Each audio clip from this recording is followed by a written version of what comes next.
नमस्कार, जय हिंद दोस्तों। आज के इस क्लास में हम लोग बिहार डीएलएड इंट्रेंस एग्जाम 2024 के लिए सिलेक्टिव क्वेश्चन पेपर को कवर करने वाले हैं। और देखिए, एडमिट कार्ड को लेकर के अगर बात करेंगे तो ये आपका 25 से पहले जो है आपके बिहार डीएलएड का आपको एडमिट कार्ड आपके आ जाएंगे। तो आप सभी लोग इसके लिए जो है निश्चिंत रहे। और आपका जो है 30 मार्च को आपका फाइनली आपका एग्जाम आपका कंडक्ट होना है। काफ़ी सारे छात्र पूछते हैं एग्जाम कब होगा, तो फाइनली आप साथियों अपडेट रहे कि जो इसका एग्जाम डेट आपका रिलीज हो चुका है, क्योंकि कुछ कैंडिडेट को अभी भी पता नहीं है कि आपका 30 मार्च को आपका जो है बिहार डीएलएड का एग्जाम आपका कंडक्ट होना है। तो सभी के लिए इन्फॉर्मेशन है कि 30 मार्च को एग्जाम कंडक्ट होना है, 25 से पहले इसका एडमिट कार्ड आपका रिलीज आपका हो जाएगा। तो जो नए कैंडिडेट है सारे चीज़ों को जो आपने समझ लिया कि कब तक आपके एग्जाम कंडक्ट होगा, कब तक आपके एडमिट कार्ड आपके आ सकते हैं। तो आइए सीधे हम लोग चलते हैं क्लास पर। और जैसा कि आज के सेशन में हम लोग डीएलएड के जो है सभी सिलेक्टिव क्वेश्चन को कवर करने वाले हैं जो एग्जाम पॉइंट ऑफ व्यू से आपका इंपोर्टेंट होगा। तो आइए आज के सेशन को कंटिन्यू करते हैं। आज का पहला क्वेश्चन है साथियों, कहा जा रहा है कि कौन सा ग्रह तैरता हुआ प्रतीत होता है। देखिए, कौन सा ग्रह है जो कि तैरता हुआ प्रतीत होता है? बुध, मंगल, शनि, अरुण। तो फ्रेंड्स याद रखना, तैरने वाला जो एकमात्र आपका ग्रह है ये आपका राइट आंसर हो जाएगा शनि। साथियों याद रखना, शनि के पास टोटल जो है 82 आपका उपग्रह है। और शनि जो है आपका छल्ले युक्त आपके ग्रह है। पूछा जाता है कि किस ग्रह के पास सबसे ज़्यादा छल्ला है, तो ध्यान रखना आप सभी लोग, शनि ग्रह के पास सबसे ज़्यादा छल्ला है। शनि ग्रह का जो रंग होता है, कलर होता है, ये आपका जो है ब्लैक होता है, यानी काला होता है। तो इतने पॉइंट को यहाँ से आप लोग ध्यान रखेंगे। शनि के पास कितने उपग्रह है, ये क्वेश्चन आपके पूछे जाते हैं, तो ध्यान रखना है। टोटल आपका 82 है, जबकि बृहस्पति की बात करेंगे तो 70 आपका 9 आपका टोटल उपग्रह है। सबसे बड़ा अगर फ्रेंड्स ग्रह की बात करेंगे तो ये आपका बृहस्पति हो जाएगा, लेकिन सबसे ज़्यादा उपग्रह वाला ग्रह की बात करेंगे तो ये आपके शनि हो जाएगा। तो इतने पॉइंट को यहाँ से आप सभी लोग याद रखेंगे। अगला क्वेश्चन साथियों बढ़िया, अगला क्वेश्चन दिया गया है कि वेटिंग फॉर, कहा जा रहा है कि महात्मा पुस्तक के लेखक कौन है। देखिए, वेटिंग फॉर महात्मा पुस्तक किनके द्वारा लिखा गया है, तो ये आपके जो है आर.के. नारायण के द्वारा लिखा गया है। ऑप्शन हमारा ये करेक्ट हो जाएगा, आर.के. नारायण के द्वारा वेटिंग फॉर महात्मा नामक पुस्तक आपके लिखे गए हैं। तो सारे प्रश्न को आप लोग याद कर लेना।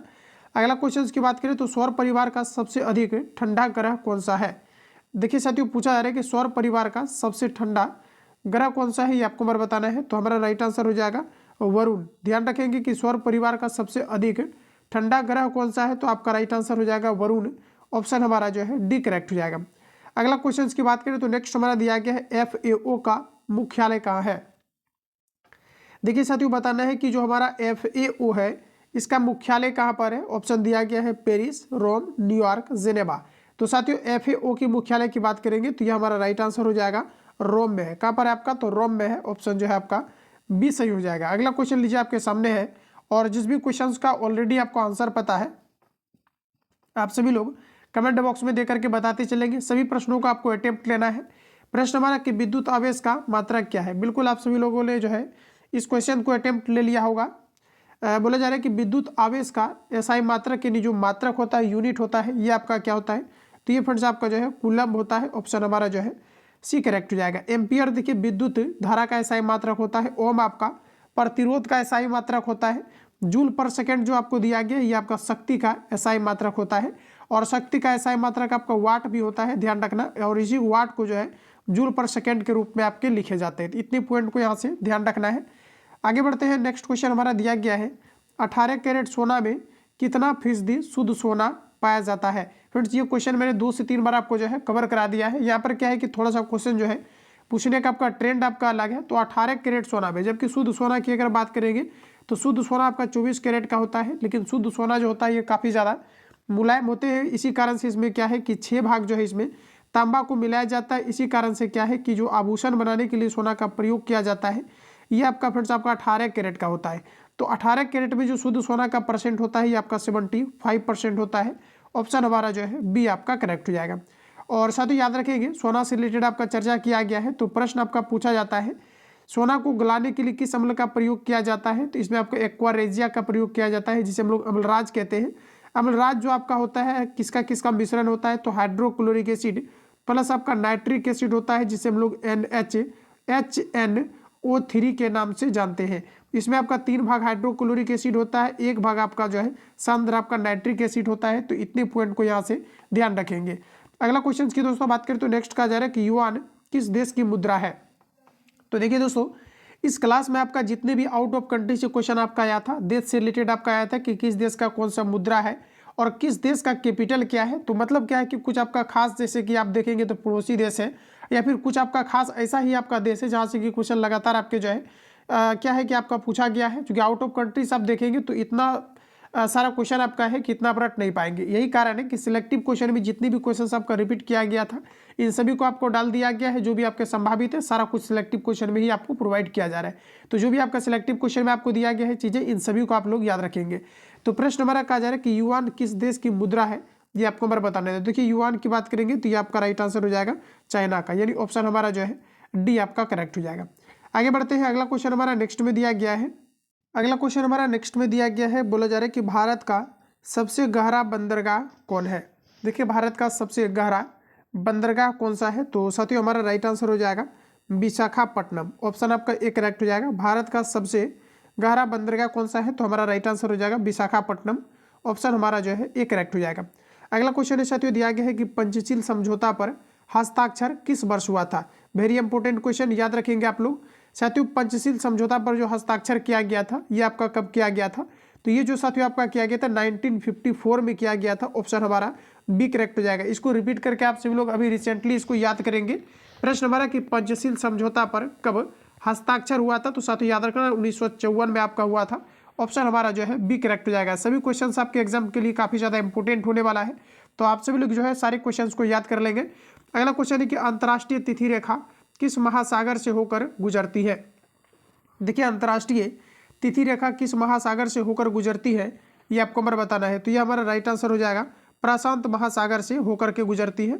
प्रशांत महासागर से होकर के अंतर्राष्ट्रीय तिथि रेखा गुजरती है। ऑप्शन जो है आपका डी करेक्ट हो जाएगा। अगला क्वेश्चन हमारा नेक्स्ट में दिया गया है, धर्म मनुष्य के लिए हाफिम के समान है, बोला जा रहा है कि किनका कथन, ये आपको बार पूछा जा रहा है। साथियों आज के इस क्लास में हम लोग कंटिन्यू 2 सेशन को कवर करने वाले हैं, तो आप सभी लोग जो है कंटिन्यू सारे क्वेश्चन को अटेम्प्ट लेते रहेंगे। तो प्रश्न हमारा कहा जा रहा है कि जो है धर्म मनुष्य के लिए बोला जा रहा है कि हाफिम के समान है, ये किनका कथन था, ये आपको बार बताना है। तो आप देखेंगे तो हमारा राइट आंसर हो जाएगा मार्क्स का ऑप्शन जो है आपका बी करेक्ट हो जाएगा। अगला क्वेश्चन है साथियों नेक्स्ट हमारा दिया गया है, बोला जा रहा है कि गिर वन्यजीव अभ्यारण्य किस राज्य में है। देखिए प्रश्न है कि गिर वन्यजीव अभ्यारण्य किस राज्य में है, ये आपको बार बताना है। असम में, पश्चिम बंगाल में, गुजरात में, मध्य प्रदेश में। तो गिर वन्यजीव अभ्यारण्य की अगर हम लोग बात करें तो ये आपका राइट आंसर हो जाएगा गुजरात में है, यानी ऑप्शन हमारा जो है सी करेक्ट हो जाएगा। आगे बढ़िए, अगला क्वेश्चन हमारा नेक्स्ट में दिया गया है, ग्रहों के गति के नियम का प्रतिपादन किसने किया। बताइएगा आप लोग राइट आंसर क्या हो जाएगा। इंपॉर्टेंट है, बिहार डीएलएड के एग्जाम से में आपका रिपीट किया गया क्वेश्चन है आपका, ये मैंने आपको सेट में भी आपको कवर करा दिया है। तो आप सभी लोग ध्यान रखेंगे, ग्रहों की गति का जो नियम का प्रतिपादन किया गया था ये आपका किया गया था केपलर के द्वारा। जबकि फ्रेंड्स अगर बात करेंगे कि पृथ्वी अपनी धुरी पर घूमती है, ये किनके द्वारा कहा गया था, तो ये कोपरनिकस के द्वारा कहा गया था। जबकि केपलर ने कहा था कि ग्रहों के गति के नियम जो है, ग्रहों के गति का नियम यानी कि जो है ग्रह सूर्य के चारों ओर परिक्रमा करते, ये किनके द्वारा कहा गया था, तो ये केपलर के द्वारा कहा गया था। ऑप्शन हमारा ए करेक्ट हो जाएगा। आगे बढ़ते हैं, नेक्स्ट क्वेश्चन हमारा दिया गया है, उच्चतम न्यायालय अपने दिए हुए फैसले पर पुनर्विचार किस अनुच्छेद के अंतर्गत करता है। ऑप्शंस आपके सामने दिया गया है, उच्चतम न्यायालय अपने लिए हुए फैसले पर पुनर्विचार किस अनुच्छेद के अंतर्गत करता है, ये आपको हमें बताना है। तो आप देखेंगे तो हमारा राइट आंसर हो जाएगा आर्टिकल 137 के अंतर्गत करता है। ऑप्शन जो है आपका बी करेक्ट हो जाएगा। आगे बढ़िए, अगला क्वेश्चन हमारा दिया गया है कि पृथ्वी का जुड़वा किस ग्रह को कहा जाता है। ऑप्शन आपके सामने दिया गया है।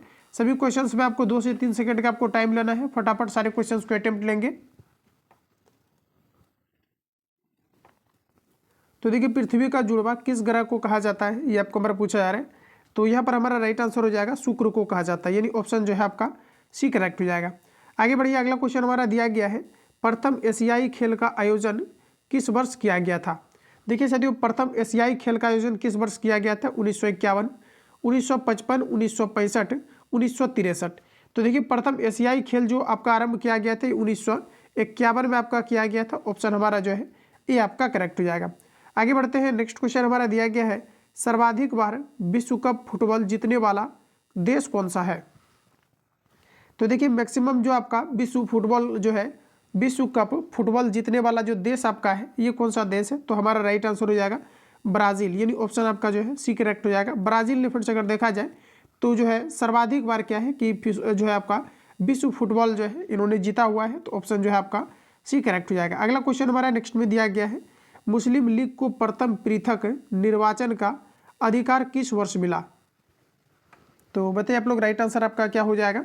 प्रश्न में हमारा यहाँ पर कहा जा रहा है कि जो है मुस्लिम लीग को प्रथम पृथक निर्वाचन का अधिकार किस वर्ष मिला, ये आपको हमारा बताना है। तो यहाँ पर अगर एग्जैक्ट आंसर देखेंगे तो आपका राइट आंसर हो जाएगा 1900 आपका 9 हो जाएगा। जबकि साथियों बात करेंगे कि मुस्लिम लीग की स्थापना कब हुआ था, तो ध्यान रखेंगे आप सभी लोग 1905 में जो है आपका 1905-6 आपका दिया हुआ रहता है। ध्यान रखेंगे मुस्लिम लीग की आपकी जो है स्थापना किया गया है। तो प्रश्न हमारा कि मुस्लिम लीग को प्रथम पृथक निर्वाचन का अधिकार किस वर्ष मिला था, तो 1900 आपका 9 हो जाएगा, 1909 ऑप्शन हमारा डी करेक्ट हो जाएगा।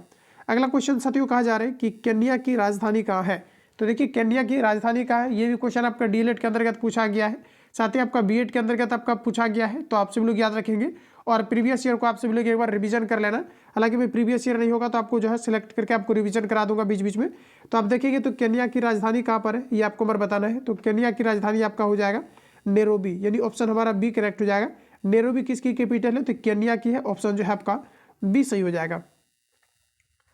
अगला क्वेश्चन है साथियों, नेक्स्ट हमारा दिया गया है कि भारत का प्रथम उपग्रह आर्यभट्ट का प्रक्षेपण किस वर्ष किया गया? देखिए पहला जो हमारा उपग्रह है, कई बार क्वेश्चन आपका पूछा जाता है भारत का पहला उपग्रह कौन सा है, तो आपका आर्यभट्ट है। अगर आर्यभट्ट की साथियों अगर बात करेंगे किस वर्ष इसका जो है प्रक्षेपण किया गया था, तो आप लोग ध्यान रखेंगे कि आपका जो है 19 अप्रैल 1975 को जो है आर्यभट्ट का प्रक्षेपण जो है सतीश धवन अंतरिक्ष केंद्र श्रीहरिकोटा से किया गया था। ऑप्शन जो है आपका डी करेक्ट हो जाएगा। अगला क्वेश्चन आपके सामने दिया गया है, बोला जा रहा है कि जो है संवाद कौमुदी पत्रिका के संपादक कौन थे? देखिए संवाद कौमुदी पत्रिका के संपादक कौन थे, ये आपको हमारा बताना है। तो यहाँ पर अगर एग्जैक्ट आंसर देखेंगे तो ये हमारा राइट आंसर हो जाएगा राजा राम मोहन राय। साथियों याद रखना संवाद कौमुदी पत्रिका के संस्थापक कौन थे, तो हमारा राइट आंसर हो जाएगा राजा राम मोहन राय। ऑप्शन आपका जो है ये करेक्ट हो जाएगा। अगला क्वेश्चन साथियों नेक्स्ट हमारा दिया गया है कि दुर्गापुर इस्पात संयंत्र किस देश के सहयोग से लगाया गया है? तो देखिए याद रखेंगे कि दुर्गापुर इस्पात संयंत्र जो आपका है ये वेस्ट बंगाल के अंतर्गत पड़ते हैं, और यहाँ पर आपको बताना है कि ये जो है किस देश के सहयोग से लगाया गया है, ये आपको पर बताना है। तो ये देखिए आपका जो है ब्रिटेन हमारा राइट आंसर हो जाएगा, ब्रिटेन के सहयोग से लगाया गया है। और देखिए क्वेश्चन आपके पूछा जाता है कि राउरकेला इस्पात संयंत्र ये किस राज्य के अंतर्गत स्थित है? तो ध्यान रखेंगे आप सभी लोग, राउरकेला इस्पात संयंत्र जो है आपका ओडिशा राज्य के अंतर्गत आपका स्थित है। तो ऑप्शन हमारा जो है बी करेक्ट हो जाएगा। अगला क्वेश्चन हमारा नेक्स्ट में दिया गया है, प्रश्न में कहा जा रहा है कि आंतरिक अशांति के कारण देश में आपातकाल किस वर्ष लागू किया गया? तो देखिए इसके लिए मैंने जो है आपको डिटेल में आपको रिवील कराया था कि जो पहला जो हमारा राष्ट्रपति शासन को लागू किया गया था जब भारत और चाइना के युद्ध आपके हुए थे, तो 1962 में लगाया गया था पहला। और दूसरा की अगर हम बात करेंगे तो ये आपका जो है भारत और पाकिस्तान के युद्ध के समय 1971 में लगाया गया था। और तीसरा बार इंदिरा गांधी के शासनकाल में आंतरिक अशांति के कारण से 1975 में आपके लगाए गए थे। तो प्रश्न हमारा कि आंतरिक अशांति के कारण देश में आपातकाल किस वर्ष लागू किया गया था? तो आप देखेंगे तो हमारा राइट आंसर हो जाएगा 1975। और अभी तक अगर टोटल देखा जाए तो भारत में 3 बार जो है राष्ट्रपति शासन को लागू किया गया है। तो इतने फैक्ट को यहाँ से आप सभी लोग याद रखेंगे। अगला क्वेश्चन है साथियों नेक्स्ट हमारा दिया गया है, भारत की राजधानी को कलकत्ता से दिल्ली हस्तांतरित करने की घोषणा किस वर्ष की गई थी? जब भी कभी कोलकाता से आपका क्वेश्चन आता था तो इन चीज़ों को मैं आपको रिवील करके जो है बताया भी करता था। तो यहाँ पर आपको बताना है कि जो है भारत की राजधानी कोलकाता से दिल्ली जो है किस वर्ष जो है हस्तांतरित किया गया था? तो साथियों याद रखेंगे 1911 में आपका किया गया था लॉर्ड कर्जन के शासनकाल में। तो ऑप्शन हमारा जो है आपका सी करेक्ट हो जाएगा। महलों का शहर किसे कहा जाता है? तो कोलकाता को कहा जाता है। यूको बैंक का मुख्यालय कहाँ पर है? तो हेडक्वार्टर यानी कोलकाता के अंतर्गत आपका स्थित है। और भारत का सबसे बड़ा जो है जू यानी कि चिड़ियाघर कहाँ पर है? तो ये कोलकाता के अंतर्गत स्थित है। सबसे बड़ा लाइब्रेरी की भी बात करेंगे तो ये आपके कोलकाता के अंतर्गत आपके स्थित है। तो इतने पॉइंट को याद रखेंगे, ऑप्शन हमारा जो है सी आपका करेक्ट हो जाएगा। आगे बढ़ते हैं, नेक्स्ट क्वेश्चन हमारा दिया गया है, विक्रमशिला विश्वविद्यालय की स्थापना किसने कराया था? साथियों इसको मैंने फैक्ट में भी आपको कवर कराया था, आप सभी लोग ध्यान रखेंगे। सबसे पहले तो क्वेश्चन आपका पूछा जाता है कि नालंदा विश्वविद्यालय की स्थापना किसके द्वारा किया गया था? तो नालंदा विश्वविद्यालय की अगर हम बात करेंगे तो ये आपका कुमार गुप्त के द्वारा जो है नालंदा विश्वविद्यालय की स्थापना किया गया था। और इसका जो ध्वस्त किया गया था ये बख्तियार खिलजी के द्वारा किया गया था। तो प्रश्न आपके ये भी आते हैं कि जो है चीनी यात्री हेनसांग किस लिए जो है भारत भ्रमण पर आए थे? तो नालंदा विश्वविद्यालय को जो है क्या है कि बौद्ध धर्म दर्शन के लिए जो है नालंदा विश्वविद्यालय आए थे। और जो है यहाँ से आपके क्वेश्चन एक पूछा जाता है कि जो हमारा विक्रमशिला विश्वविद्यालय है जो कि भागलपुर आपके जिला के अंतर्गत स्थित है, इनकी स्थापना किनके द्वारा कराया गया है या किया गया है, तो आप ध्यान रखेंगे इसका स्थापना जो है धर्मपाल के द्वारा किया गया था। विक्रमशिला विश्वविद्यालय किस राज्य के अंदर जो है किस जिला में पड़ता है, तो भागलपुर डिस्ट्रिक्ट के अंतर्गत आता है और इसकी स्थापना धर्मपाल के द्वारा कराया गया है। जबकि अगर बात करेंगे नालंदा विश्वविद्यालय की स्थापना तो ये कुमारगुप्त के द्वारा कराया गया था। इतनी चीज़ों को याद रखेंगे, ऑप्शन हमारा जो है ए करेक्ट हो जाएगा। अगला क्वेश्चन हमारा नेक्स्ट में दिया गया है, रुपया किस देश की मुद्रा है। देखिए रुपया किस देश की मुद्रा है, बताइएगा आप लोग राइट आंसर क्या हो जाएगा। तो देखिए रुपया की अगर हम बात करेंगे तो जो है रुपया दिया गया है तो ये अपना भारत आपका हो जाएगा, यानी ऑप्शन हमारा जो है ये आपका करेक्ट हो जाएगा। रुपया किस देश की मुद्रा है, तो आपका ऑप्शन जो है ये आपका करेक्ट हो जाएगा, भारत। अगला क्वेश्चन हमारा नेक्स्ट दिया गया है, बोला जा रहा है कि जेरूसलम कहाँ स्थित है, ये आपको बार बताना है। तो देखिए जेरूसलम के बारे में बताना है। जेरूसलम जो है आपके कहाँ पर स्थित है, ऑप्शंस आपके सामने दिया गया है, बताइएगा आप लोग राइट आंसर क्या हो जाएगा। जेरूसलम ये आपके कहाँ पर है, तो देखिए आपका राइट आंसर हो जाएगा इजराइल के अंतर्गत। अभी आपका जेरूसलम वगैरह जो है आपके चर्चा में भी आपका रहा था युद्ध के कारण से, तो आप ध्यान रखेंगे ऑप्शन हमारा जो है ये आपका करेक्ट हो जाएगा। आगे बढ़िए साथियों, अगला क्वेश्चन हमारा दिया गया है कि भारतीयों के लिए नारा किसने दिया था। देखिए भारत भारतीयों के लिए यह नारा जो है ये किनके द्वारा दिया गया था, स्वामी विवेकानंद, स्वामी दयानंद सरस्वती, बाल गंगाधर तिलक, भगत सिंह। तो देखिए भारत जो है भारतीयों के लिए ये स्वामी दयानंद सरस्वती के द्वारा कहा गया था। तो इस प्रकार से अगर देखेंगे तो ऑप्शन हमारा बी करेक्ट हो जाएगा। स्वामी दयानंद सरस्वती ने जो है इस नारा को जो है लगाया था, भारत है भारतीयों के लिए, तो ऑप्शन जो है आपका बी करेक्ट हो जाएगा। इन सभी क्वेश्चंस को आप लोग जो है रिपीट कर लेना। अगला क्वेश्चन के साथ बात करें तो दिया गया है कि चलती गाड़ी में बैठे व्यक्ति में कौन सी ऊर्जा होती है। सभी क्वेश्चन आपके सिलेक्टेड है, इसलिए एक भी क्वेश्चन को मिस नहीं करना है। दिया गया है फ्रेंड्स कि चलती गाड़ी में बैठे व्यक्ति में कौन सी ऊर्जा होती है। तो जब भी कोई गाड़ी चल रही होती है तो ऐसे केस में अगर देखा जाए तो आपका गतिज ऊर्जा होती है, ऑप्शन जो है आपका बी सही हो जाएगा। आगे बढ़िए, अगला क्वेश्चन हमारा दिया गया है कि तुर्की की मुद्रा का नाम क्या है। देखिए तुर्की की मुद्रा का नाम क्या है, तो फ्रेंड्स याद रखेंगे तुर्की की मुद्रा का नाम आपका है लीरा। क्या है आपका, लीरा है। आउट ऑफ कंट्री वाले जितनी भी क्वेश्चन आपके आ रहे हैं इन सभी को आपको सेट पैटर्न वाला और प्लस सिलेक्टिव क्वेश्चन वाला आपको याद कर लेना है, यहाँ से क्वेश्चन आपको देखने को मिलेगा। तो ऑप्शन हमारा जो है डी आपका करेक्ट हो जाएगा। अगला क्वेश्चन की बात करें तो कहा जा रहा है कि तीसरी दुनिया से तात्पर्य है। बोला जा रहा है कि तीसरी दुनिया से तात्पर्य है, क्या तात्पर्य है ये आपको बताना है। तो एग्जैक्ट अगर आंसर की बात करेंगे तो ये आपका हो जाएगा अविकसित तथा विकासशील देश से। ठीक है, तो ऑप्शन हमारा ये करेक्ट हो जाएगा। तीसरी दुनिया से तात्पर्य क्या है, तो अविकसित तथा विकासशील देश से, ऑप्शन हमारा जो है ये आपका करेक्ट हो जाएगा। फ्रेंड्स पूछा भी जाता है कि भारत किस प्रकार का देश है, तो ध्यान रखेंगे आप सभी लोग विकासशील देश है। अगला क्वेश्चन हमारा नेक्स्ट में दिया गया है, प्रश्न में कहा जा रहा है कि बाल्टेरो ग्लेशियर किस राज्य में है। देखिए बाल्टेरो ग्लेशियर किस राज्य में है, जम्मू कश्मीर, हिमाचल प्रदेश, उत्तराखंड, असम। तो देखिए बाल्टेरो ग्लेशियर किस राज्य के अंतर्गत पड़ता है, तो ये आपका पड़ता है उत्तराखंड के अंतर्गत, ऑप्शन हमारा सी करेक्ट हो जाएगा। बाल्टेरो ग्लेशियर किस राज्य में पड़ता है, तो ये आपको उत्तराखंड में पड़ता है, ऑप्शन हमारा सी करेक्ट हो जाएगा। उत्तराखंड से रिलेटेड एक क्वेश्चन आपका पूछा गया था कि जो आपका पेड़ बचाव को लेकर के जो है एक आंदोलन चलाया गया था सुंदरलाल बहुगुणा के नेतृत्व में, आप सभी लोग ध्यान रखेंगे ये आपको उत्तराखंड से ही आपका जो है संबंधित है आपका, तो ऑप्शन हमारा यहाँ पर जो है सी आपका करेक्ट हो जाएगा। आगे बढ़ते हैं साथियों, अगला क्वेश्चन हमारा नेक्स्ट में दिया गया है। प्रश्न कहा जा रहा है कि जो है आपका क्वाट जाल किस देश की मुद्रा है। देखिए क्वाट जाल ये किस देश की मुद्रा है ये आपको बताना है। तो क्वाट जाल जो है आपका ग्वाटेमाला का मुद्रा है, ऑप्शन हमारा जो है ये आपका करेक्ट हो जाएगा। क्वाट जाल किस देश की मुद्रा है, तो आपका हो जाएगा ग्वाटेमाला का, ऑप्शन हमारा जो है ये करेक्ट हो जाएगा।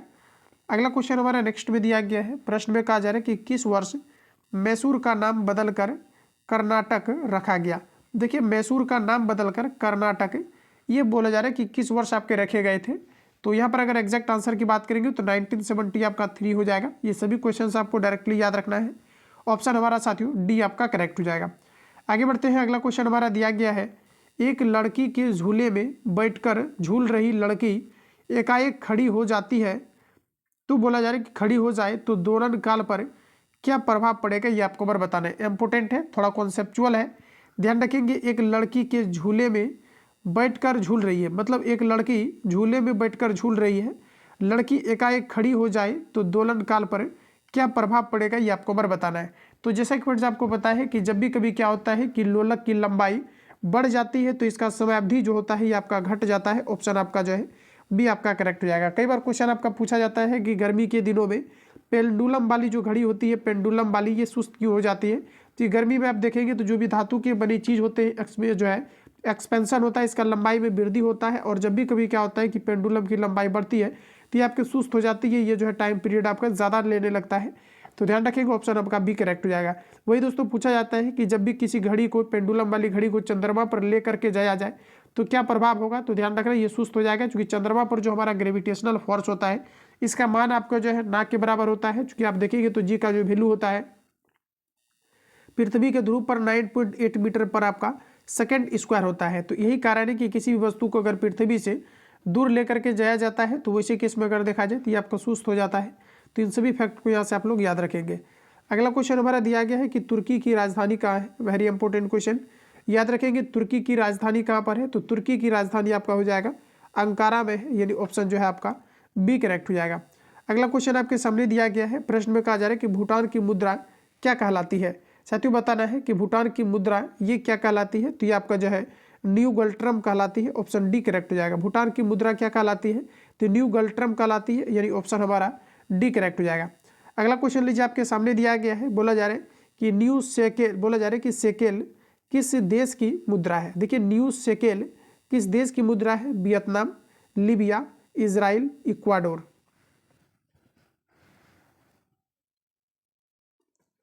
तो ये आपका राइट आंसर आपका हो जाएगा इजराइल का। ध्यान रखेंगे आप लोग, न्यू शेकेल किस जो है देश की मुद्रा है, तो आपका राइट आंसर हो जाएगा इजराइल, यानी ऑप्शन आपका जो है सी करेक्ट हो जाएगा। यहाँ से आपका जो है नेक्स्ट आपका सेशन आपका शुरू होता है। तो यहाँ से आप सभी लोग जो है फिर से सारे क्वेश्चंस को अटेम्प्ट लेंगे, और एक ही सेशन में 2 सेशन को कवर करना जो है काफ़ी ज़्यादा इंपॉर्टेंट होगा, क्योंकि आप देखेंगे तो समय आपके पास ना के बराबर आपके पास बचे हुए हैं। अगला क्वेश्चन है कि भारत का राष्ट्रीय फूल क्या है, ये आपको बताना है। तो बताइएगा साथियों आप लोग राइट आंसर क्या हो जाएगा, भारत का राष्ट्रीय फूल क्या है, इसके बारे में आप सभी लोगों को पूछा जा रहा है, इंपॉर्टेंट है। बताइएगा आप लोग राइट आंसर क्या हो जाएगा। तो देखिए भारत का राष्ट्रीय फूल क्या है, तो आप सभी लोगों को पता है ये हमारा जो है कमल आपका हो जाएगा, ऑप्शन सी करेक्ट हो जाएगा। जबकि बात करेंगे जो है सबसे बड़ा फूल कौन सा है, तो रेफ्लेसिया होता है। ध्यान रखिए कौन सा होता है, रेफ्लेसिया, जो कि सबसे बड़ा जो है फूल के अंतर्गत आपका आता है। अगला क्वेश्चन देखिएगा, तो कहा जा रहा है कि भारत में वृत्तीय वर्ष किस तिथि से प्रारंभ होती है। भारत में वृत्तीय वर्ष किस तिथि से प्रारंभ होती है, ये आपको बताना है।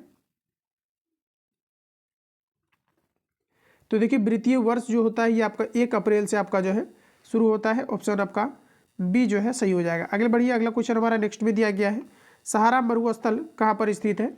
इंपॉर्टेंट है साथियों, सहारा मरुस्थल ये आपके कहाँ पर स्थित है, ये आपको बताना है। जबकि देखिए थार मरुस्थल की बात करेंगे तो ये जो है राजस्थान के अंतर्गत स्थित है, और प्रश्न में हमारा कहा जा रहा है कि सहारा मरुस्थल ये आपके कहाँ पर है, तो ये आपके उत्तरी अफ्रीका में है। कहाँ पर है आपका, उत्तरी अफ्रीका में है, ऑप्शन आपका सी करेक्ट हो जाएगा। इंपॉर्टेंट याद रखेंगे। अगला क्वेश्चन है, बोला जा रहा है कि ऋग्वेद में पुरंदर शब्द का प्रयोग किसके लिए हुआ है। ऋग्वेद में पुरंदर शब्द का प्रयोग किसके लिए हुआ है। तो देखिए साथियों ये जो आपका हुआ है इंद्र के लिए हुआ है, ऑप्शन हमारा बी करेक्ट हो जाएगा। आगे बढ़िए, अगला क्वेश्चन हमारा दिया गया है, बोला जा रहा है कि कालाहारी रेगिस्तान कहाँ पर स्थित है। देखिए कालाहारी रेगिस्तान ये कहाँ पर आपका स्थित है। तो कालाहारी रेगिस्तान की अगर हम बात करेंगे तो दक्षिण पश्चिमी अफ्रीका में आपका स्थित है, ऑप्शन आपका ए करेक्ट हो जाएगा। कालाहारी रेगिस्तान कहाँ पर स्थित है, तो ये आपका दक्षिण पश्चिम अफ्रीका में है, ऑप्शन आपका ए करेक्ट हो जाएगा। आगे बढ़ते हैं, अगला क्वेश्चन दिया गया है, बोला जा रहा है कि गरसोप्पा जलप्रपात किस नदी पर स्थित है। देखिए गलसोप्पा जलप्रपात जो है ये किस नदी पर अवस्थित है, नर्मदा, कावेरी, कृष्णा, शरावती। तो देखिए गरसोप्पा जलप्रपात जो है किस नदी पर है, तो ये आपका राइट आंसर हो जाएगा शरावती नदी पर है, यानी ऑप्शन हमारा जो है साथियों डी करेक्ट हो जाएगा। आगे बढ़ते हैं, नेक्स्ट क्वेश्चन में आपको दिया गया है, भारतीय आत्मा के नाम से किसे जाना जाता है।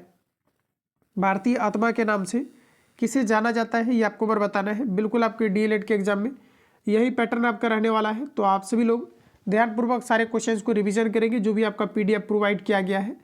तो साथियों देखेंगे तो भारतीय आत्मा के नाम से किसे जाना जाता है, ये आपको बताना है। तो ये हमारा राइट आंसर हो जाएगा माखनलाल चतुर्वेदी को जाना जाता है। भारतीय आत्मा के नाम से किसे जाना जाता है? तो माखनलाल चतुर्वेदी को जाना जाता है। अगला क्वेश्चन हमारा दिया गया है, बोला जा रहा है कि कोलाबा पॉइंट कहाँ पर स्थित है? कोलाबा पॉइंट कहाँ पर स्थित है?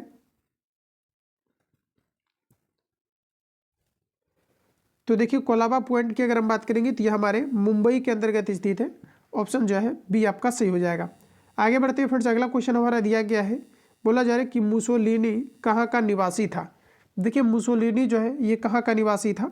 तो एग्जैक्ट हमारा यहाँ पर आंसर हो जाएगा इटली। मुसोलिनी कहाँ का निवासी था? तो साथ याद रखेंगे आपका इटली का था। ऑप्शन आपका डी करेक्ट हो जाएगा। अगला क्वेश्चन में दिया गया है, हीरा का सबसे बड़ा उत्पादक राज्य कौन सा है? Very important question. याद रखेंगे हीरा का जो सबसे ज़्यादा उत्पादन किया जाता है ये किस राज्य के अंतर्गत किया जाता है? तो ये आपके मध्य प्रदेश हो जाएगा। जबकि सोना में अगर देखा जाए तो आपका जो है कर्नाटक आपका आ जाएगा। और रिसेंटली अगर देखा जाए तो सोना जो है आपके खोजा गया है बिहार के जमुई में जो है आपके खोजा गया है। तो ये क्वेश्चन आपके जो है बिहार एसआई का जो भी एग्जाम आपका हुआ था इसमें आपका क्वेश्चन आपका पूछा गया था। तो ध्यान रखेंगे आप लोग। ऑप्शन हमारा जो है बी आपका करेक्ट हो जाएगा। इसके अलावा सोयाबीन का जो सबसे ज़्यादा उत्पादन किया जाता है ये कहाँ पर किया जाता है? तो ये भी आपका एमपी के अंतर्गत किया जाता है, मध्य प्रदेश के अंतर्गत किया जाता है। जबकि कान्हा जो है टाइगर रिजर्व की अगर बात करेंगे, जो कान्हा हमारा राष्ट्रीय उद्यान है ये कहाँ पर आपका है? तो ये भी आपका मध्य प्रदेश के अंतर्गत ही है। तो इन चीज़ों को आप ध्यान रखेंगे। अगला क्वेश्चन रेफरेंस दिया गया है कि सोना का सबसे बड़ा उत्पादक राज्य कौन सा है? देखिए सोना का सबसे बड़ा उत्पादक राज्य कौन सा है? तो ये आपका राइट आंसर हो जाएगा कर्नाटक। अभी मैंने फैक्ट में भी आपको कवर करा दिया था। तो ऑप्शन हमारा यहाँ पर जो है बी करेक्ट हो जाएगा। अगला क्वेश्चन लीजिए सामने है, बोला जा रहा है कि अक्षर दसोहा शब्द का संबंध किससे है? अक्षर दसोहा शब्द का संबंध किससे है ये आपको हमारा बताना है। तो देखिए अक्षर दसोहा शब्द का जो संबंध है आपका साथियों ये आपका शिक्षा से है। ठीक है, तो ऑप्शन हमारा जो है सी करेक्ट हो जाएगा। अगला क्वेश्चन की बात करें तो नेक्स्ट हमारा कहा जा रहा है कि ग्रीन हाउस प्रभाव के लिए सबसे ज़्यादा उत्तरदायी गैस कौन है? ग्रीन हाउस प्रभाव के लिए सबसे ज़्यादा उत्तरदायी गैस कौन सा है ये आपको हमारा पूछा जा रहा है। तो इसके लिए आप देखेंगे तो हमारा जो कार्बन डाइऑक्साइड होता है ये आपका कंपलसरी होता है ग्रीन हाउस प्रभाव के लिए। तो ऐसे में अगर देखा जाए तो ऑप्शन हमारा जो है बी करेक्ट हो जाएगा, कार्बन डाइऑक्साइड। ग्रीन हाउस प्रभाव के लिए सबसे ज़्यादा उत्तरदायी गैस कौन सा है? तो आपका राइट आंसर हो जाएगा कार्बन डाइऑक्साइड। ऑप्शन आपका जो है बी करेक्ट हो जाएगा। आगे बढ़ते हैं, नेक्स्ट क्वेश्चन दिया गया है कि भूपट्टी पर बोला जा रहा है कि भूपट्टी पर ऑक्सीजन की मात्रा कितनी होती है?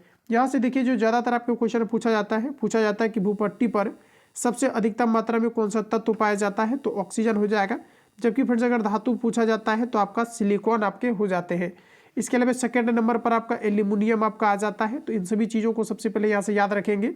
अब प्रश्न में बात कर लेते हैं कि जो भूपट्टी है पर ऑक्सीजन की मात्रा कितनी लगभग आपके पाई जाती है? तो लगभग आपका 46.80% आपके पाई जाती है। तो ऑप्शन हमारा यहाँ पर जो है आपका बी करेक्ट हो जाएगा, ध्यान रखेंगे। अगला क्वेश्चन हमारा नेक्स्ट में दिया गया है, फ्रांस का राष्ट्रीय फूल क्या है? फ्रांस का राष्ट्रीय फूल क्या है बताइएगा आप लोग। राइट आंसर क्या हो जाएगा? तो लिली फ्रेंड्स यहाँ पर आपका करेक्ट आंसर हो जाएगा। फ्रांस का राष्ट्रीय फूल क्या है?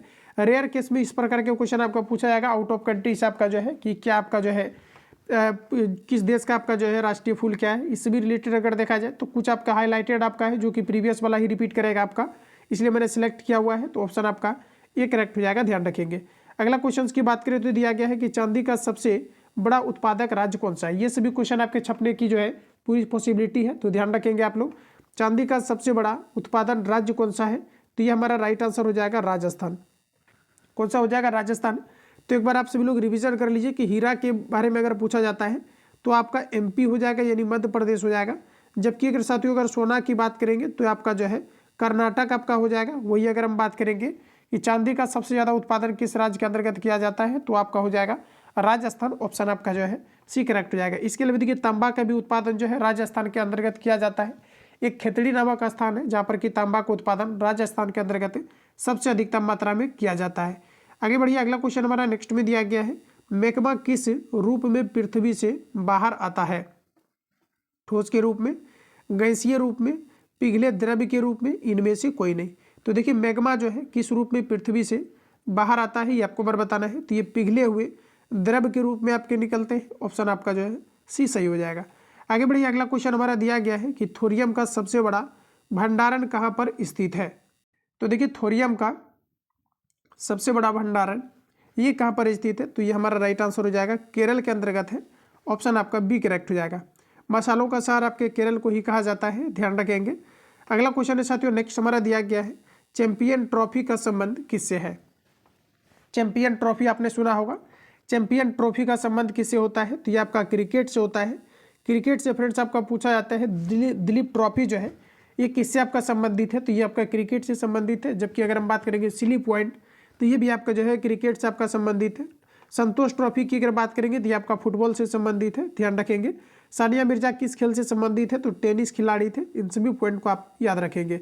अगला क्वेश्चन हमारा दिया गया है कि नेत्रावती नदी किस ओर प्रभावित होती है? देखिए नेत्रावती नदी किस ओर प्रभावित होती है? तो ये आपका जो है दक्षिण की ओर प्रभावित होती है। तो ऑप्शन हमारा साथियों डी करेक्ट हो जाएगा, ध्यान रखेंगे। अगला क्वेश्चन की बात करें तो कहा जा रहा है कि चाय का सबसे बड़ा उत्पादक राज्य कौन सा है? कई बार मैंने इस क्वेश्चन को आपको कवर कराया है। चाय का जो जन्मभूमि माने जाते हैं ये आपके असम को माना जाता है, और असम के अंतर्गत ही जो है चाय की खेती सर्वाधिक मात्रा में किया जाता है। जबकि अगर देखा जाए बिहार के अंतर्गत किशनगंज में जो है चाय की खेती आपका किया जाता है। तो बिहार से रिलेटेड एग्जाम है, तो आप सब लोग याद रखना, बिहार में किशनगंज के अंतर्गत जो है चाय की खेती किया जाता है। और बिहार में अगर देखा जाए तो किस जिला के अंतर्गत सबसे अधिक जो है वर्षा दर्ज किया गया है, वर्षा होती है?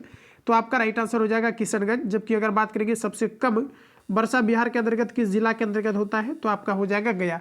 तो इन सभी पॉइंट को साथियों याद रखेंगे। ऑप्शन हमारा जो है ये आपका करेक्ट हो जाएगा। साथियों अगर बात करेंगे कॉफी का उत्पादन भारत के अंतर्गत किस राज्य में सबसे अधिकतम किया जाता है? तो कर्नाटक के अंतर्गत किया जाता है। अगला क्वेश्चन हमारा नेक्स्ट में दिया गया है, प्रश्न में कहा जा रहा है कि सुपरसोनिक विमान किस मंडल को हानि पहुंचाती है? देखिए सुपरसोनिक विमान किस मंडल को हानि पहुंचाती है, ये आपको हमारा बताना है। तो ये हमारा राइट आंसर हो जाएगा, आयन मंडल को हानि पहुंचाती है। साथियों पूछा जाता है कि रेडियो कम्युनिकेशन यानी कि जो हमारा रेडियो वेव होता है ये किस मंडल के अंतर्गत छोड़ा जाता है? तो आयन मंडल के अंतर्गत छोड़ा जाता है। क्षोभ मंडल यानी जिस मंडल में हम लोग रहते हैं इसे क्षोभ मंडल कहा जाता है। ओजोन मंडल आपको दिया गया है, तो ओजोन मंडल की अगर बात करेंगे तो ओजोन परत से रिलेटेड जो है इसमें घटनाएं आपकी होती है। समताप मंडल जो आपको दिया गया है इसमें वायुयान आपके उड़ते हैं। तो इन सभी चीज़ों को याद रखेंगे। ऑप्शन हमारा बी करेक्ट हो जाएगा। अगला प्रश्न हमारा दिया गया है कि पानी के अंदर ध्वनि सुनने वाला यंत्र कौन है? इंपॉर्टेंट है, पानी के अंदर ध्वनि को सुनने वाला यंत्र कौन सा है? सभी ऑप्शंस को पहले आप लोग पढ़िए। तो यहाँ पर एग्जैक्ट अगर आंसर देखेंगे साथियों तो ये हमारा हो जाएगा हाइड्रोफोन। इसे हम लोग क्या कहते हैं? हाइड्रोफोन कहते हैं। प्रश्न आपके पूछे जाते हैं कि पनडुब्बी अपने ऑक्सीजन के साथ अन्य किस गैस को लेकर के जाता है? तो आप ध्यान रखेंगे इसमें हीलियम को लेकर के जो है जाते हैं। ऑप्शन आपका सी करेक्ट हो जाएगा। अगला क्वेश्चन है फ्रेंड्स नेक्स्ट हमारा दिया गया है, प्रश्न में कहा जा रहा है कि ऑक्सीजन एवं बोला जा रहा है कि नाइट्रोजन दोनों मिलाकर कितने प्रतिशत मात्रा हवा में मौजूद है? देखिए ऑक्सीजन और नाइट्रोजन मिलाकर के, देखिए नाइट्रोजन की अगर देखा जाए तो नाइट्रोजन हमारे वायुमंडल के अंतर्गत 78% आपके पाए जाते हैं। जबकि ऑक्सीजन की अगर बात किया जाए तो 0.03 ऑक्सीजन की अगर बात करेंगे साथियों तो ऑक्सीजन जो आपका पाया जाता है ये आपका 21% आपके जो है पाए जाते हैं। इन दोनों को आप लोग ऐड कर लीजिए और देखिए कि आपका कितना आपका अप्रोक्स आपका आ रहा है। तो इसको अगर आप लोग ऐड करेंगे तो कर लीजिए आप लोग ऐड, तो लगभग आपका जो है 99 के करीब आएगा, जो कि ऑप्शन हमारा जो है डी में आपको दिया गया है। आगे बढ़ते हैं, नेक्स्ट क्वेश्चन हमारा दिया गया है कि संगमरमर का सबसे बड़ा उत्पादक राज्य कौन सा है? देखिए संगमरमर का सूत्र जो आपका होता है ये आपका CO आपका 3 होता है, जिसे हम लोग कैल्शियम कार्बोनेट के नाम से जानते हैं। तो संगमरमर का सबसे बड़ा उत्पादक राज्य कौन सा है? तो ये देखेंगे तो आपका राइट आंसर हो जाएगा राजस्थान। यही कारण है कि राजस्थान में जो है टाइल्स वगैरह का आप देखेंगे तो ज़्यादातर जो है व्यापार किया जाता है। तो ऑप्शन साथियों आपका बी राइट हो जाएगा। अगला क्वेश्चन दिया गया है कि रुपया का नया बोला जा रहा है कि रुपया नाम का सिक्का भारत में सर्वप्रथम किसके शासनकाल में ढाला गया था? देखिए रुपया नाम का सिक्का भारत में सर्वप्रथम किसके शासनकाल में ढाला गया था? तो ये हमारा राइट आंसर हो जाएगा शेरशाह सूरी के शासनकाल में ढाला गया था। इंपोर्टेंट रहेगा एग्जाम के लिए आपका, ध्यान रखेंगे। रुपया नामक सिक्का भारत में सर्वप्रथम किसके शासनकाल में ढाला गया था? तो शेरशाह सूरी हमारा राइट आंसर हो जाएगा। आगे बढ़ते हैं साथियों, अगला क्वेश्चन हमारा दिया गया है चीन का शोक किस नदी को कहा जाता है? देखिए चीन का शोक किस नदी को कहा जाता है? तो ये आपका जो है हांगहो नदी को कहा जाता है। चीन का शोक किस नदी को कहा जाता है? तो हांगहो नदी को कहा जाता है। जबकि फ्रेंड्स अगर बात किया जाए कि बिहार का शोक किस नदी को कहा जाता है, तो ये कोसी नदी को कहा जाता है। बिहार का शोक नदी किसे कहा जाता है, कोसी नदी को कहा जाता है। वही अगर हम बात करेंगे कि बंगाल का शोक नदी किस नदी को कहा जाता है, तो दामोदर नदी को कहा जाता है। तो इतनी पॉइंट को याद रखेंगे, ऑप्शन हमारा ये सही हो जाएगा। अगला क्वेश्चन हमारा दिया गया है कि भारत में अद्वैतवाद का सिद्धांत किसने प्रस्तुत किया था। देखिए भारत में अद्वैतवाद का सिद्धांत किसने प्रस्तुत किया था, बताइएगा आप लोग राइट आंसर क्या हो जाएगा। तो ये फ्रेंड्स आपका राइट आंसर हो जाएगा शंकराचार्य के द्वारा। भारत में अद्वैतवाद का सिद्धांत किसने प्रस्तुत किया था, शंकराचार्य के द्वारा। 2 से 3 बार आप लोग रिपीट कर लेना इसको। भारत में अद्वैतवाद का सिद्धांत किसने प्रस्तुत किया था, तो ये शंकराचार्य के द्वारा। ऑप्शन सी करेक्ट हो जाएगा। आगे बढ़िए, अगला क्वेश्चन हमारा दिया गया है कि सूर्य के ऊर्जा का स्रोत है। सूर्य के ऊर्जा का स्रोत क्या है, तो ये क्वेश्चन आपको देखेंगे तो 3 से 4 बार मैंने आपको कवर करा दिया है, और देखेंगे तो फिर से आपका रिपीट कर गया है। तो सूर्य के ऊर्जा का स्रोत क्या है, तो नाभिकीय संलयन हो जाएगा। सूर्य में अगर देखा जाए तो हाइड्रोजन का लगभग आपका जो है 71% पाए जाते हैं, जबकि हीलियम की अगर बात किया जाए तो लगभग आपका 29% आपके पाए जाते हैं। और ये दोनों जब आपस में रिएक्ट करता है, जब भी कभी हाइड्रोजन और हीलियम, तो इसे हम लोग कहते हैं नाभिकीय संलयन अभिक्रिया। और इस प्रकार से ऑप्शन हमारा जो है बी करेक्ट हो जाएगा। तो क्वेश्चन आपके पूछे जाते हैं कि हाइड्रोजन जो है, सॉरी, सूर्य में सबसे अधिकतम मात्रा में कौन से तत्व पाए जाते हैं, तो आपका हाइड्रोजन हो जाएगा।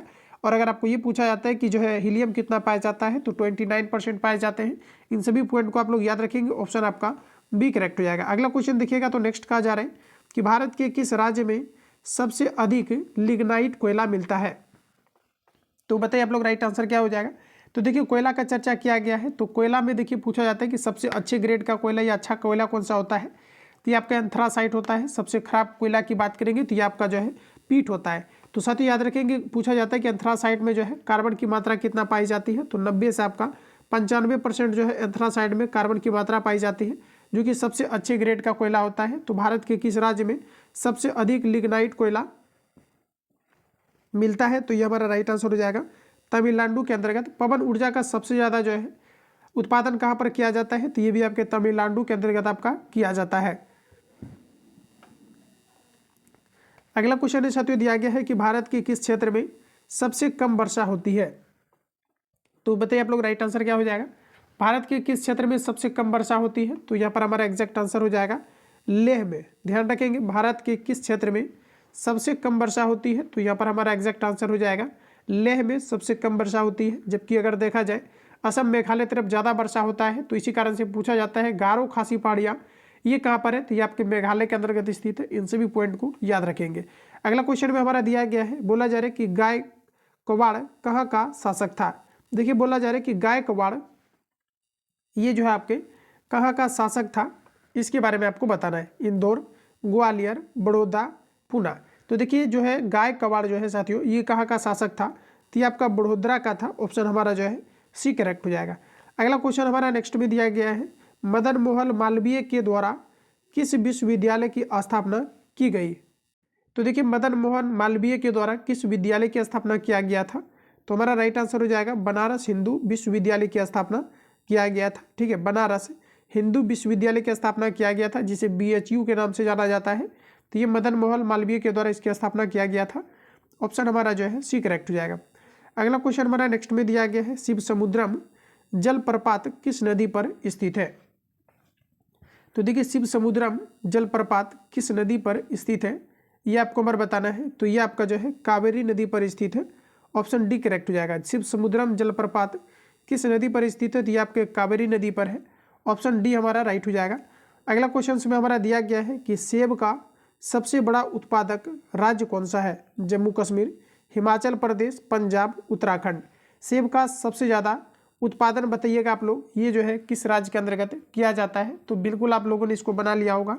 सेब का सबसे ज़्यादा उत्पादन जम्मू कश्मीर के अंतर्गत किया जाता है। ऑप्शन ए करेक्ट हो जाएगा। ताजे पानी का झील जो वुलर झील है या फिर बनिहाल दर्रा की बात करेंगे, तो ये भी आपका जो है जम्मू कश्मीर के अंतर्गत स्थित है। इन सभी पॉइंट को आप याद रखेंगे।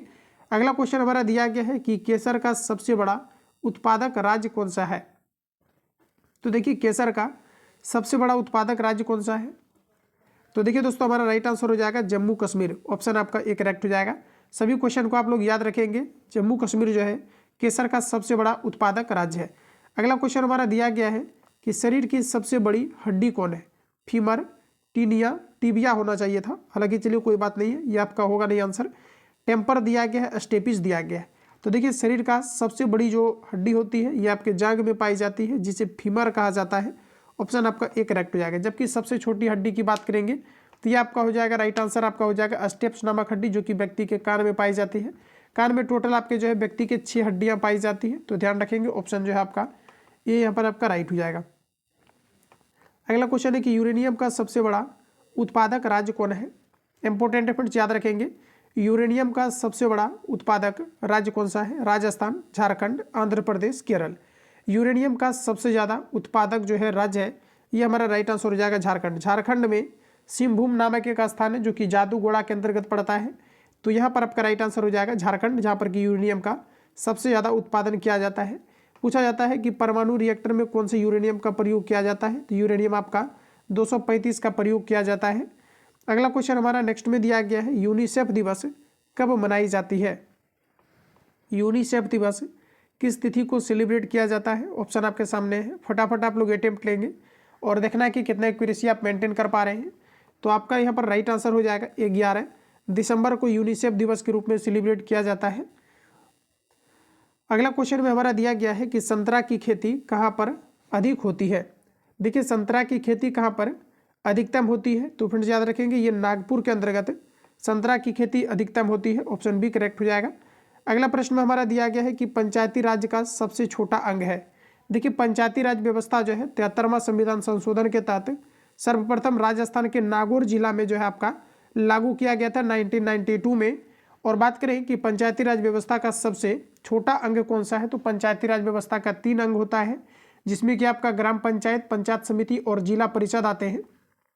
इसमें सबसे छोटा की बात करेंगे तो आपका ग्राम पंचायत हो जाएगा, यानी ऑप्शन हमारा जो है ये आपका करेक्ट हो जाएगा। अगला क्वेश्चन हमारा दिया गया है, प्रश्न में आपको कहा जा रहा है कि हमारी आकाश गंगा की आकृति किस प्रकार की है। हमारी आकाश गंगा की आकृति किस प्रकार की है, इंपोर्टेंट है, बताइए आप लोग राइट आंसर क्या हो जाएगा। हमारी आकाश गंगा की आकृति किस प्रकार की है फ्रेंड्स, ये आपको नंबर बताना है। तो ये हमारा राइट आंसर हो जाएगा सर्पिलाकार है, याद रखिएगा सर्पिलाकार है। हमारी आकाश गंगा की आकृति किस प्रकार की है, तो ये हमारा हो जाएगा सर्पिलाकार, यानी ऑप्शन जो है आपका ये करेक्ट हो जाएगा। तो फ्रेंड्स इस सेशन में जो है 2 सेशन को मैंने कंप्लीट आपको करा दिया है। बाकी किसी प्रकार का डाउट या संशय हो तो आप कमेंट बॉक्स में अपना फीडबैक देंगे। बाकी नोट्स आधारित जितने भी क्वेश्चन आपके हो सकते हैं लगातार आपका प्रिपेयर करके आपको जो है आप सभी लोगों को प्रोवाइड किया जा रहा है, जो भी आपका इंपॉर्टेंट है। बाकी सेट अभी आपका कंटिन्यू है, तो सेट आप सभी लोग जो है लगातार लगाते रहेंगे। इसके जस्ट बाद आपका जो है हिंदी का सेशन अभी आपका कवर आपका होगा। तो जो लोग चैनल पर पहली बार विजिट किए हैं चैनल को सब्सक्राइब करके बेल आइकन को प्रेस कर लेना, क्योंकि जब भी क्लास अपलोड हो तो नोटिफिकेशन आपको टाइम टू टाइम मिलते रहे। बाकी मिलते हैं नेक्स्ट सेशन में, तब तक के लिए जय हिंद, बेस्ट ऑफ लक।